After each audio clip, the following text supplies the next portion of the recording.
And action. This is a follow-up of last week's video on handling Pride Month as Christians. Check it out if you haven't already, friends. Now the reason I'm making this is because whenever I make a video on one of three topics, LGBTQ, abortion, or immigration, I get the most polarized responses from both sides. As stated in the video, I'm a conservative Christian theologically who believes that same-sex sin is explicitly in the Bible. But politically, I think I lean left on the matter because I've also stated that I don't believe in legalizing gay marriage, transgenderism, nor do I believe in boycotting Pride Month. Now, I do think most conservatives are reasonable in approaching me with disagreement, but I do get responses like this one. He's basically calling my nuances a lie, advocates for legalizing LGBTQ, and I'm not a Christian if I don't support these laws. My answer to JMac involves a couple things. One, I listed 1 Corinthians 5 to why I'm not holding secular LGBTQ people to the same standard as Christians. He also presents a false binary and a straw man at the same time. If you lean conservative as a Christian and recognize secular sin, promoting the dignity and well-being of someone doesn't mean endorsing it. Third, we're living in the covenant of Christ and not the covenant of Moses. If we go by this guy's logic, we would be running the same playbook as fascist Germany. Persecuting a minority group out of cultural or behavioral standards that don't directly harm others is a mark of legalism. We have to remember before the Holocaust reached its worst, it began with the systemic criminalization of LGBTQ people under the guise of public order. When our rhetoric reaches that point, it's not really traditional conservatism anymore, it's far-right thinking. So by his logic, Jesus wouldn't have been breaking bread with the sinners, but instead fellowshipping with Herod on punishing the enemies of the Pharisees. Which is why I felt the need to make this. Handling LGBTQ issues in America is so tribal that if you don't belong to either one camp or another, you get vilified.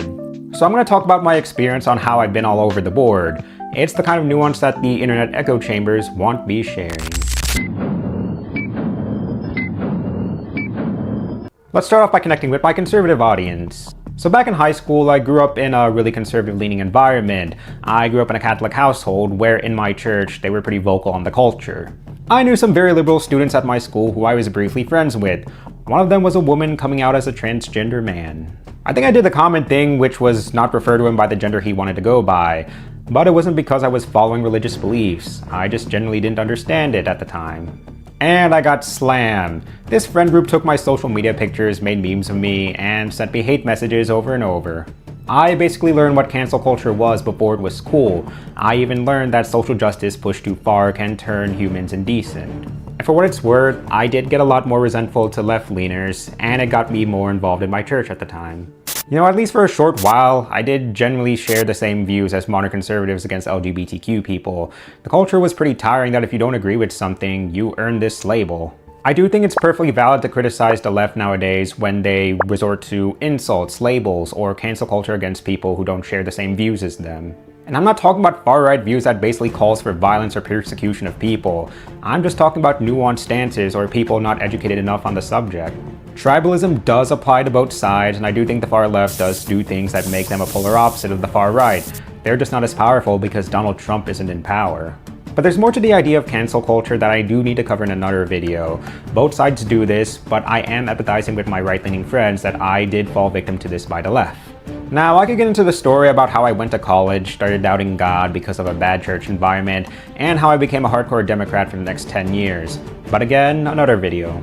Now, what really made me abandon these memories of the liberal students back in high school was when I finally went to college and I began fellowshipping with genuine LGBTQ people.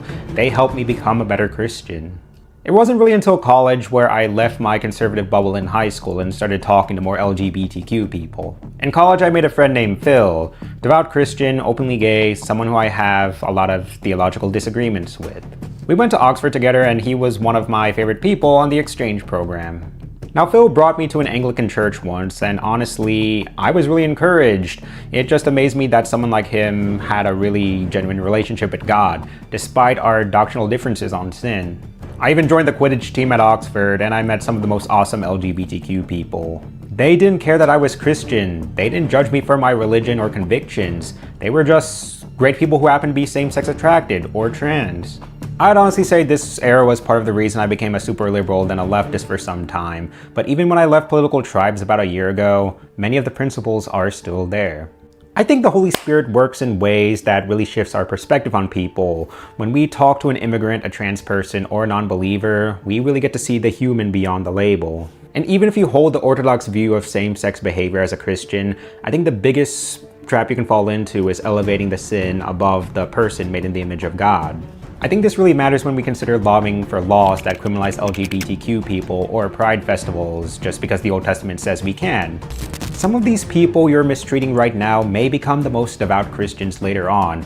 More on this later because it's really important. It's why I stress that we live in the covenant of Christ, not Moses. But yeah, take it from me, someone who's really been mistreated by the left before, but also gets mistreated by the right on a daily basis. I think this is just a huge lesson to avoid the tribal people of our culture who are just there for performative engagement rather than genuine dialogue. Which is why I think that we as the church need to be more vocal against laws that strip the dignity of our secular neighbor. Remember in my last video when I talked about LGBTQ persecution in Uganda? Let's read another comment, this time from Nick Hood.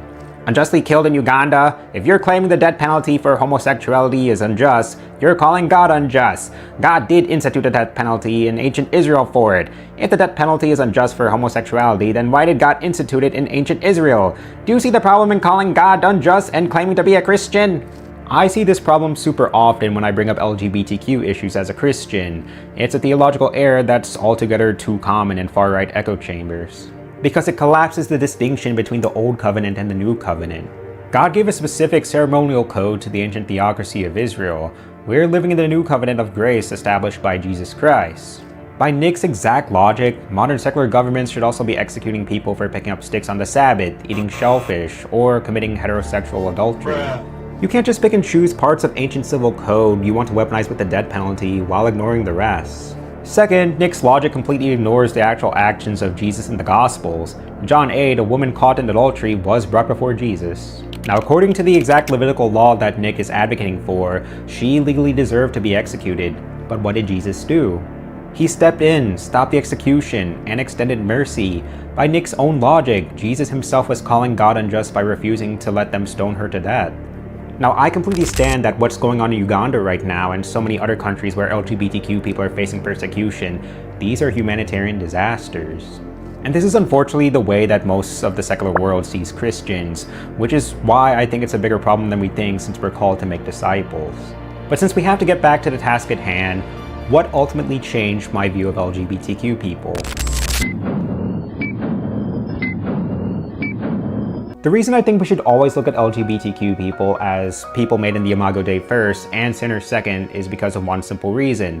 What was your life like before you surrendered to Jesus Christ? Get ready for a lot of rhetorical questions to think on. We need to understand that many times when we try to spread the truth to an LGBTQ neighbor, we're also talking to someone wrestling with their mental health or even their identity. We can try to force our morality and the gospel down their throats, but does it really bring out true change if we come off more as legalistic hypocrites like the Pharisees? Harassing them or damning them to hell doesn't bring them closer to God, because you have to ask yourselves, would you say this same thing to a heterosexual non-believer? Now here's my biggest point of all. Some of my closest friends and some of the most prominent voices in Christianity today were once active members of the LGBTQ community. I mean, you have celibate gay Christians, detransitioners, queer Christians who chose a life of holiness over living in the world. Honestly, their stories remind me so much of myself when I was still living in heterosexual sin. In fact, Jackie Hill Perry has to be one of my favorite examples of this, where she lived a life of promiscuity and same-sex sin to surrender her life to Christ. And she's someone who gets vitriol from both sides for having a stance that's really similar to mine. You'll see this most recently. The left came after her for her spiritual convictions rooted in the Bible, while the right will come after her for reflecting a more humble position and loving our LGBTQ neighbor. Are we Christians going to be the ones to condemn the next Jackie Hill Perry over the edge in their mental health struggle with hate messages or calling for their illegalization? A real encounter with the Holy Spirit is always possible for anyone who hasn't been reached with the good news yet, but our posture matters. Especially when you choose the love of Christ over the self-righteousness of a Pharisee. Something to think about. God bless.